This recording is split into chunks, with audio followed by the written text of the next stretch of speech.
Notanterahina androany kosa tetsy Anosy famindra-pahefana roa sosona teo amin'ny Palais Général ny ARMP sy ny Flou National ny CNM vaovao na ihany koa ny Contrôle National du Marché aravetrany ato anatin'ny fanadidina ny mahakasika an'izay. Vaindondra rany eo anivon'ny ARMP na ny arorika mampanara-penitra ny ampitombo ny vola miditra ao anatin'ny kitapo-bola-panjakana amin'ny alalan'ny hetra sy ny abatseranana ary ny fifanekena ara-barotra fa indrindra ihany koa ny fahaizana mandanjalanja ny famoam-bola mba ho ara-dalàna sy ho araka ny tokony ho izy. Andraikitra lehibe iantsoroan'ny ARMP sy ny CNM na ny Contrôle National du Marché izany raha ny nambaran'ny ministra ny vola sy ny teti-bola izay tonga nanotrona ny fifamindram-pahefana sy ny fifamindran-draharaha teo amin'ny Palais Général ny ARMP teo aloha sy ny Palais Général vaovao ny ARMP vaovao ary ny Flou National ny CNM. Vola lehibe tokoa no lanina rehefa misy an'ireny passation de marché reny ary asa lehibe tokoa no andrasana ao anatin'izy ireny ka anisany andraikitra lehibe sahan'ireo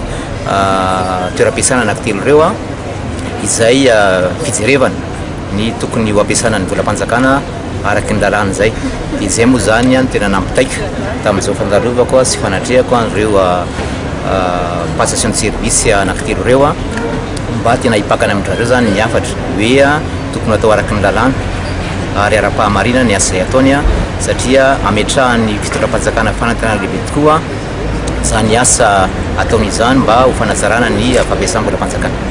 Fanamby apetraky ny Palais Général vaovao ny ARMP Toveriavana Philibert ny anatsara ny fitantanam-bola panjakana isin'ny fanjakana tsara tatana fa indrindra ihany koa ny fampiarana ny lalàna misehatra amin'ny fifanekem-barotra ara-panjakana. Rehefa tena mandeha araky ny tokony ho izy izay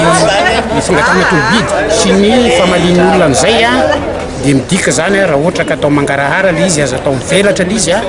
dia ny fitantanam-bola panjakana no tsara. Io ny tsaran'ny olona atsika zay zany le fipetraka le izy ady hoanay zany izay amin'izay olona mety ho zatra lalan-dririnina eo amin'izay fitantanana izay dia izay no ataosika hoe arofanina an'izay hoe fanaovana gaboraraka ho an'ny ministera isan-karazany zany.